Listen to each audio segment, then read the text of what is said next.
All right, guys, got a little free time in the afternoon. Thought I'd knock out another one of these. So we've talked about law of sines, we've talked about law of cosines, we've talked about the ambiguous case. Hopefully we're in a pretty decent place now. Today we're going to be talking about the area of oblique triangles. And if I haven't said the word oblique yet, oblique means it could be any kind of triangle, not a right triangle. So in finding area, normally one of the bigger challenges is memorizing the formulas.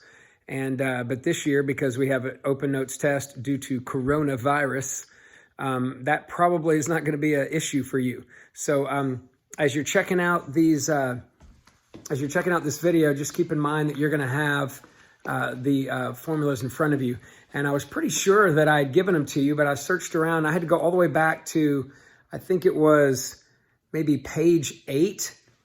If you go to page 8, I believe it is in your book, I had a formulas page on there, and it had all the identities on the front, but on the back, I believe it had the law of sines and cosines and then all the area formulas you'll need. So what you'll have to do is just make sure that you're good with knowing when to use each formula. If not, then you end up spending a lot more time, and it is a time test. So anyway, without further ado, let's jump into it and talk about these. Also, I'm going to show you the proofs of these. I normally would show you the proof of the Heron's formula that you learned last year with Helmers. It's the one that has that when you're given side, side, side. But the proof is like a 3-page proof. And I'm just not going to show you that this year. So if you want to look it up, you can. If you want me to send you the proof, I can make a PDF of it and send it to you. Just let me know, email me. But it really is a lot. People always like to look at it and they marvel at what a genius Heron was to come up with that and make such a nice, simple proof of it, but it's pretty brutal. But anyway, I'm going to do the proofs of the other ones real quickly, and then we'll get off we'll get on to actually solving some of these with different situations, like what do we do with an SSS or with an SAS or whatever. So anyway, without further ado, let's jump into things now. Okay, so like I mentioned a second ago, there are a bunch of area formulas, and there are some that we use area formulas for triangles, and there's some that we use for side angle side. There's another one we use when we're given 2 angles and a side, and then there's a third, which you learned last year, called Heron's formula, that you use when you're using side, side, side. And all of these are on your areas of triangles formula page. I believe it's page 8 in your the book, 4th 9 Weeks book. All right, so what I'm going to start with first is area. And if you look in your book, they like to use the letter K for area. And just because if they use A for area, capital A, it kind of looks like angle A. So I'm just going to use the word area instead of writing K. I don't know why, but the K always bothers me. So we know that basic area of a triangle is 1/2 times base times height. And actually, we've already proven this, because to come up with a law of sines, you actually need this formula that we're about to show you. So the proof, real quickly, again, if I were to just draw a triangle, say something like this, okay, we're going to say that this is not a right angle. These are just 3 random angles. Say I called that angle A, that entire angle there B, that entire angle there C, and I could do it labeling it any way I want. If I were to know that this whole side here is side B, this whole side here is A, and that whole side there is C, what could I do if I wanted to find the height? Okay? Now, if I know all of this information, but I want the height of this triangle, what I'm going to do is think about just this triangle right here. It's not the triangle I'm dealing with. I don't want the area of that, but I'm going to use what I know about right triangles by drawing this altitude down and making a right triangle there. So what I know is that the sine of angle A is the opposite over the hypotenuse. So it would be H over C. And if I wanted to solve for side H, all I'd have to do is multiply both sides by C, cancel, and that's H. And once I have that, I can now find area, because area is 1/2 times the base, which based on how I labeled it here would be side B, times the height, which is C sine A. And that is my first area formula. And if you think about what I'm given here, you can find area if you have two sides and an angle. But this would be, for instance, side B, side C, angle A. So this is not side, side, angle. This is side, angle, side. So whenever I'm dealing with a side, angle, side situation, like if I'm given those three pieces of information, I can use this formula. And this is not the only formula, because what do you think would happen if I labeled that as a C and that as an A and that as a B? Or if I labeled that as a B and that is a C and that is an A. If I just move these letters around, all I get is new formulas. And the other two formulas, and these are all on that page 8, they are A times B sine of C, and they're also A times C sine of B. But again, all of these are only the formulas. These are formulas we use only when I'm given side, angle, side.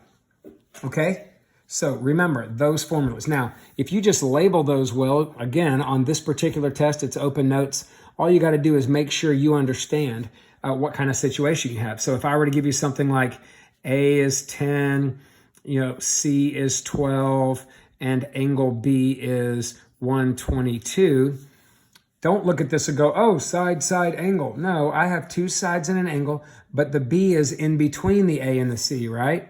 There's the A, there's the A up here, there's the C, the B is in between them. That's a side, angle, side situation. So because it's side, angle, side, if I'm looking right here to actually find the area, all I have to do is go 1/2 times the first side, the second side, and the sine of the included angle. Type that in my calculator with an Inspire or whatever calculator you want to use.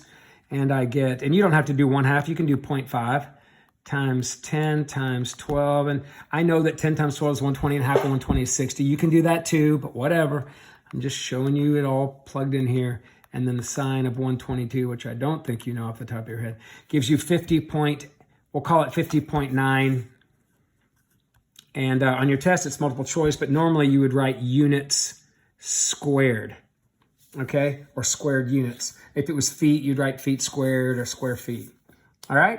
So that's area. That's all there is to it when you're dealing with side, angle, side. All right? Now, the next situation we have is when you have two angles and a side. And when you have two angles and a side, you have to do a much more intricate looking formula, but it is still similar in the same way as this, so I can build off this proof. So what I'm going to do here, I'm just going to get a new sheet of paper. All right, what I'm going to do here, and this again is when I have two angles and a side, and it really doesn't matter where the side is, whether it's in between the two angles or it goes angle then to side. Because what happens when I have two angles? Well, you can immediately find the third one by subtracting those two from 180. So bottom line, it doesn't matter. If you have two, you have all three, and it's just a matter of plugging those in. Now, again, we know that area is 1/2 base times height, right? So what I'm going to do is I am going to take out my side angle side formula, which is this. Area is 1/2, and I'm just going to use one of them, which is A times B times the sine of angle C. Okay? Now, if I had this formula right here, what would happen if I got a little creative right here? Like, for instance, what would happen if I took, let's just say, sine of A over A and sine of B over B.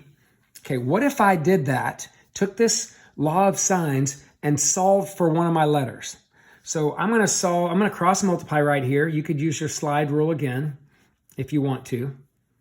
Probably be a little easier. And I'm going to just say, let's just solve for B in this one. So I'm going to divide by the sine of A and the sine of A. And by the way, you're not going to have to do any of this. So my B value is equal to that, right? And you've been finding side B this way for a couple of days now. All right, well, what if I took that and replaced the b value in this equation with that. Let's check it out. My area now would become 1/2 times a times my new b value, right? This is b. So I'm going to plug in a sine of b over sine of a, and then drop down my sine of c. Now I'm going to clean this up a little bit, and don't I get for area 1/2 a squared times the sine of b times the sine of c, all of it over the sine of a. Well, if you think about it, what do I need to have to be able to find area? All 3 angles and one of the sides. And if I'm given any 2 angles and a side, I can find the third. So what do I have? All 3 angles and one of the sides. So this is not the only one that works this way. Here are the other 2. The other 2 are b squared and then sine of a sine of c over sine of b. And then the third one is 1/2 c squared sine of a sine of b over sine of c. And can you see the pattern there? The pattern is, if I'm using a squared, have the sine of a on the bottom and the other 2 angles on the top. B squared, have the sine of b on the bottom, other 2 angles on the top. C squared, have the sine of c on the bottom and the sine of the other 2 angles on the top. Okay, so these are all area formulas that I can use when I know all 3 angles and a side. And again, you're not going to be given all 3. You're going to be given 2, but you can find it. So, example? Yeah. So what if I gave you something like side C is 10, angle B is 42 degrees, and angle A is 68 degrees. Well, and I said, what is the area? All right, so if I'm looking for area in this condition, I need all 3 angles. So I can find angle C by just subtracting the 42 and the 68 from 180, and that's 110. So that leaves me with a 70 degree angle C. So now that I have all 3 angles and one side, what do I do for area using this formula? 1/2. Now I got to use my side C, so 10 squared. And remember, if I use side C, then angle C is what I'm going to take the sine of on the bottom, and then I'm going to take the sine of the other 2 angles on the top. And if you're noticing at this point, I'm using a whole lot of sines and not cosine, and I hope you make a note of that. The only formula that even uses cosine is the law of cosines. All of my other formulas here for area or for finding sides and angles all have sines in them, okay? Or they don't have any trig function at all. So at this point, I've got to take that, type it in my calculator, and I'm going to show you 2 ways.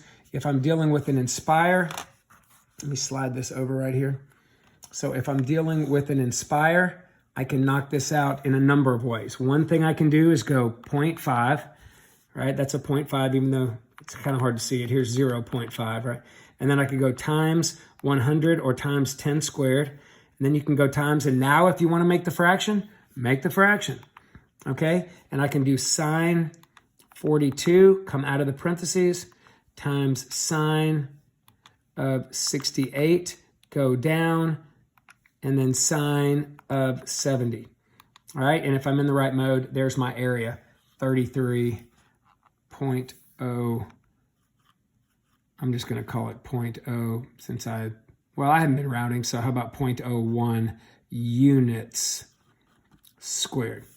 Okay, now another way I could do it is I could just make one big fraction, and I could put the, sorry, if you saw the contraption I was using, it's kind of crazy, to suspend my phone up here and film. But I could just put the 100 up there with the sine of 42, and then the sine of 68, and then come back down the bottom and put the 2 on the bottom and the sine of 70. I doubt many of you are going to do that, but as you can see, you still end up with the same value. Okay, and if you have one of these cheaper calculators, it's not a big deal. I can give you my advice. If it were me, I would be typing in 1/2, or even better than that, 0.5 times the 10 squared, where'd that go? 10 squared times, and then what I'm going to do is the top part, so sine 42, make sure you close the parentheses, and then times sine 68, close the parentheses, then make sure you close those parentheses. Especially, it's not as important if it's your very last thing you're typing in before you hit enter, but it is very important if you're going to do anything else. And then divided by sine of 70. So if I didn't close this one up, my calculator would be fine, but I guess get in a good habit of closing them. And it may think a little bit, but there's my 33.011 again. All right, so that's what you do when you're dealing with two angles and a side.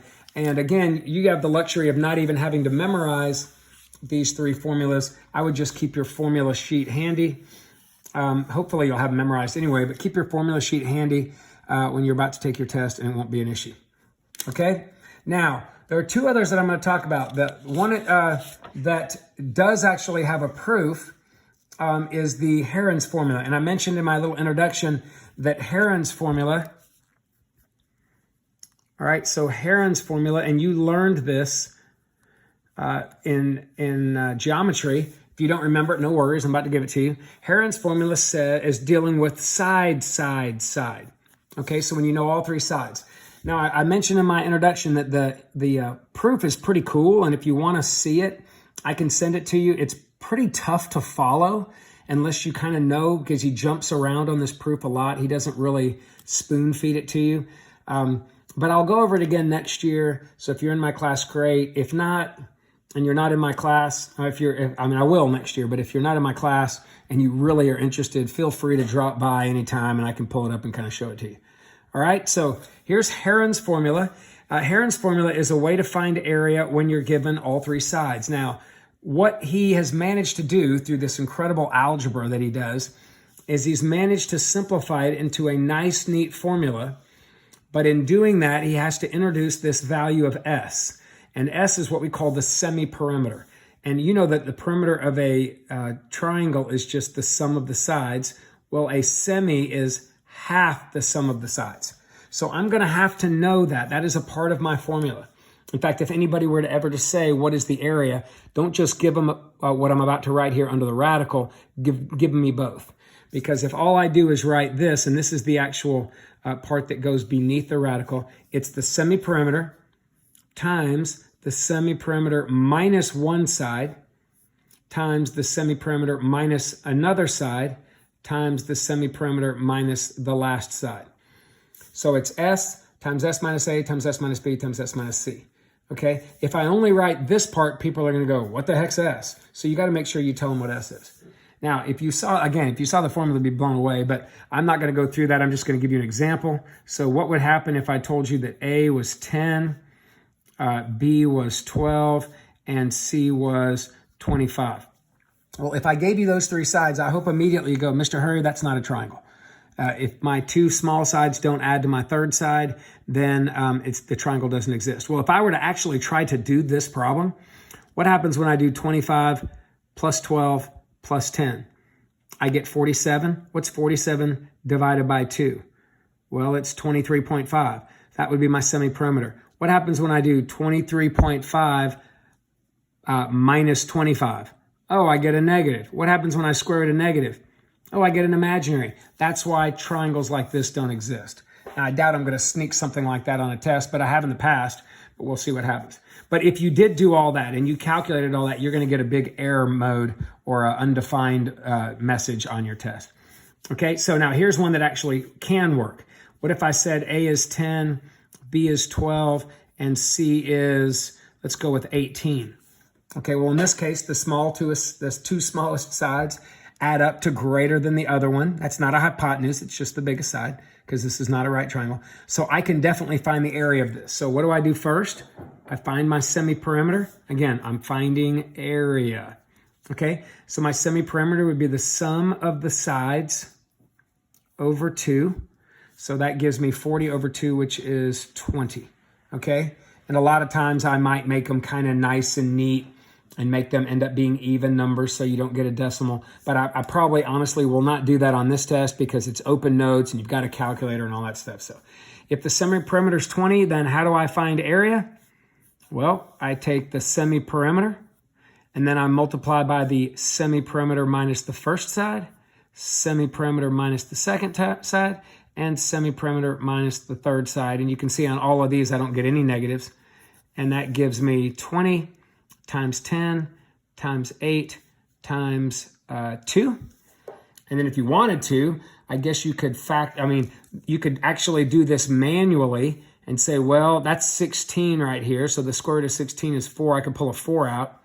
And then this 20 is a 2 times a 10. And that's 100. The square root of that 100 is a 10. So I'm left with a root 2 here. So I could say that I have 40 root 2 as an answer. And that's great, right? But this is a calculator test. So what you could also do is come in here and say the square root and go 20 times. And if you want to do parentheses, most of the time you can do this in your head. But if you want to do parentheses, I'll do it once. If you want to put sorry. Let me get this where you can see it. Okay, so if you want to put parentheses in there like I'm doing right here and actually type in 20 minus 10, you can. But I can do 20 minus 10 in my head, and I can do 20 minus 12 in my head is 8, and I can do 20 minus 18 in my head is 2, and that gives me 56.57. And if you do the math, and that again is units squared. Okay, so 56.57, I'm kind of getting distorted here, units squared. If you were to actually type in 40 times root 2, you see that that's the exact same thing. See that? 40 root 2 is the same thing. Well, you can't see that because of the glare. There you go. 56.6 or 56.57. All right. So if you ever have Heron's formula, right there, if you have side, we use Heron's formula. It's not a big deal. Okay. And you're welcome to write it as what's a multiple choice test. So if you don't see 56.57, then you might have to go back and do it manually. But just make sure that you know how to understand that either way. And again, you're probably not going to put in units squared. Maybe you will, but if it's multiple choice, just pick the number. All right, now, what have I talked about so far? I've talked about every situation. If you think back, I've mentioned what to do when you have side angle side. So we have a plan for that. We have a plan for any time I have two angles, whether it's AAS or AA or ASA. And then we also have a plan for SSS. Well, the only other thing I've talked about is I haven't talked about is SSA. And SSA is kind of a pain in the SSA. But anyway, the SSA, like before, has always been a problem for us, right? It's the ambiguous case problem from the start. So in this particular case, what you're going to have to do, there is no direct formula. You're going to use one of these three. And I got to be honest with you, that's the easiest formula to use. But what you're going to have to do is find enough information to go back and use these. Now, think about this situation. I'm going to give you an example of an SSA. Okay, so you got A is 10, you got B is 12, and you've got angle B is, let's just say, 62 degrees. Okay, and I ask you, what's the area? So let me just walk you through your mental process you probably will have. You'll look at this and go, okay, this is an SSA. And then actually you might go, oh no, what happens with SSA? Sometimes I can get in trouble with those. That's the ambiguous case. But then you slow down and you go, wait a minute. Side A is smaller than side B, which means angle A is smaller than angle B, which means angle A is acute. Can you get into trouble using the law of sines to find acute angles? No. So you're okay on this, all right? You're not going to get two triangles or no triangles or anything like that. Now, here's where you got to be careful. On this particular situation, when I plug this in, what will I be finding? Sine of B over B, I would be finding angle A, right? Now, finding angle A right here isn't going to get me a whole lot closer to doing any one of the, what's going to get me a little bit closer. Check it out. So I'm going to find angle A by sliding the 10 up or multiplying both sides by a 10, typing all that in my calculator. Here I go on that. I'm going to move it up a little bit. Okay. Actually, let me put it over here where you can see it. Sorry, this glare is so bad. I have a big lamp right here. Well, anyway, we'll do the best we can. Let me slide it over here. Okay, so right here, I have got to type in that fraction. So 10 sine 62 all over 12, or you could just divide it by 12 if you have another calculator. That gives me the decimal 0.73579, and that's my sine of A. And then when I inverse sine both sides, I get my angle A. So the inverse sine of that answer is 47 degrees. And for those of you that are like, but wait a minute, why isn't that A1? Why isn't there another angle A2? All right, well, I'll play along. What would that A2 be? All right, if it was actually ambiguous, if there was an A2 where there were two actual triangles, wouldn't it be 132.6, right? 180 minus that? Well, what happens if I add that back to the original angle B? What happens? Yeah, angle B was 62. I end up with 194 degrees. Is that even possible? No. And that's why I don't have that extra angle there. Doesn't make sense. Now, look at what I have now. Okay, what I have now is a side A, a side B, and two angles. But I still don't have enough information. But if you look at it, you go, oh, but wait, if I found the third angle, angle C, which is easy to do by just subtracting the first two from 180. So I'll do that. 180 minus the 62 minus the 47.37 or whatever gives me 70.6. So now people look at these and they go, well, now I'm in good shape. I'm going to zoom out a little bit on this. Okay, so now they look at it and they go, well, look, I've got all three angles. But here's the thing. A lot of times people look at all three angles and they go, oh, I can put it into my angle side formulas. But if you have all three angles, guess what you also have? A, B, angle C. And if I have angle AB, angle C, I have the side angle side situation, which is a much easier formula. So yes, you could use the big ugly one that has the three trig functions, but to me, it's a whole lot easier at this point to take that A and the B, the original two sides, and then take that last angle you found, which is the 70.6, and that puts you in a side angle side situation. And look how easy the area formula is now.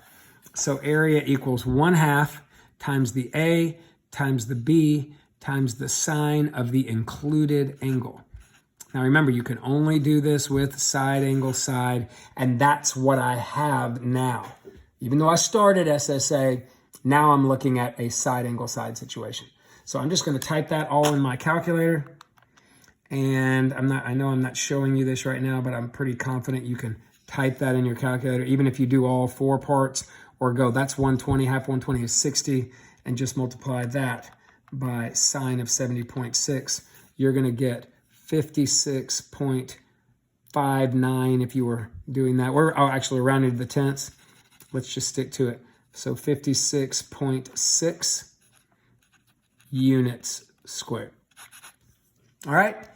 And that would be arguably one of the harder problems that you'd see. Now, I'm pretty much done with area now, but I am going to show you one more.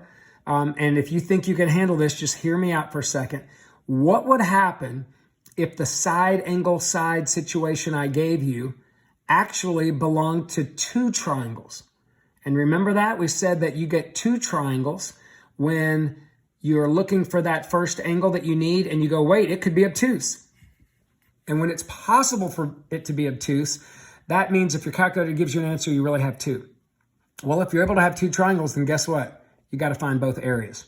Now, I'm going to give you that example. Now, this was not the case, because if you look back up at this problem, right, we knew that the A that I was about to find, we knew A had to be acute because A is less than B, then angle A is less than B. But look on this problem I'm about to give you, that's not the case. So this is the last, I'm going to zoom out a little bit again. Okay, this is the last problem on this one. So again, I'm going to give you a side angle situation. There is no formula, no direct formula.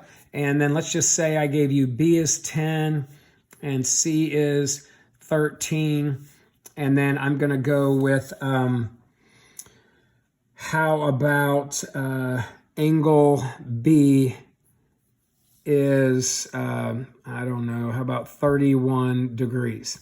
Now you tell me, what do you know about angle C? Again, I'm asking you for area, but what do you know about angle C? Well, if side C is bigger than side B, then angle C has to be bigger than angle B. Well, then is it going to be acute or obtuse? And the answer is, I don't know. And whenever you're answering that question, I don't know, that means if your calculator gives you an answer, you're going to have two answers. Now, in a perfect world, or a lovely world, if I go to solve this, I'll get an error. And then there are no triangles and I have no area. But that's not going to be the case here. So let's go ahead and figure it out. Side angle side, law of sines. Sine 31 over 10 equals sine of C over 13. And then I'm going to multiply both sides by 13 to cancel that out. I'm going to type that into my calculator, which it's going to give me a decimal. So whatever, and you don't have to use a fraction. So 13 times sine of 31 degrees divided by 10. So I get 0.66955. I'm going to drop down my sine of C, and then I'm going to inverse sine that amount. And that will give me my angle C. So trig, I know you can't see this, inverse sine, the answer, and I get 42 point, I'm just going to go to the tenths. It's actually accurate right there to 0.0. So that's my angle C. All right, now be careful. If that's my C, now I have, and by the way, I don't have another, I do have another angle C here. Why? Because I was in that situation where C could have been obtuse. So what would the second angle C have been? Well, it's just 180 minus that. So 138.0. Okay? And by the way, look, this 138 and that 31 are not bigger than 180 yet, are they? So there's still room for that last angle. All right? If you remember on the other problem I just did, when I went to find that second angle A, it was like 132 something, and when I added it back to the B, it was already over 180. Well, this one's not. See, there's still more room left. That's why these both make sense. Well, if those are my angle C's, how do I find my angle A1 and my angle A2? Well, you got to go for angle A1. Remember, I'm keeping these separate. For angle A1, I got to subtract off both the angles I know, both the angle B that was given to me and the angle C that I just found. So that's 73. That leaves me 107 degrees for my angle A1. And angle A2 will have nothing to do with this one, but you do calculate it in a similar way. Subtract that angle B and subtract that angle C. And remember that second angle there is always really tiny. So this ends up being, what, 169? So I have a value of 11.0 degrees. And that's my second angle too. Now, before you get all happy again and plug all three of these angles in that area formula that uses all the angles, remember, now that I know my A, I can couple it with the B that I know and the C that I know. And that would be a whole lot easier to type into my calculator, because now I'm looking at, I've solved enough to use the side, angle, side formula. Side, angle, side formula. And you remember how you know it's side, angle, side again? You have the non-matching angle, or the angle in between the two sides. So real quickly, area equals 1/2 times the first side times the second side times the sine of 107. And over here, area is 1/2 times the first side times the second side times the sine of 11. And all you have to do at this point is type those two things in your calculator and you'll have both areas. All right, so for the first one, I'm going to go 0.5 times 130 times sine of 107. And for the next one, 0.5 times 130 times the sine of 11. So my first angle, I'm going to take it off the screen, is a 62.1, actually rounded, 0.2 units squared. And my second area that I just calculated was 12.4 units squared. All right? All right, guys, so that would be the absolute worst case scenario. And on my test, if I gave you one like this, what I would probably do is have a bunch of answers and say more than one answer would be correct. And if you only got this one, you'd probably get maybe 3 of the 6 points. But if you got them both, you'd get 6. All right. All right, guys. So that is it for this chapter. The only other video I have is I'm going to go through your final review sheet, your big final one. I know I gave you a review sheet over sine, cosine, and area, but I gave you a final review sheet over all of chapter 12. And this test will be over all of chapter 12, as I noted in the assignment sheet. All right, guys, good luck with it.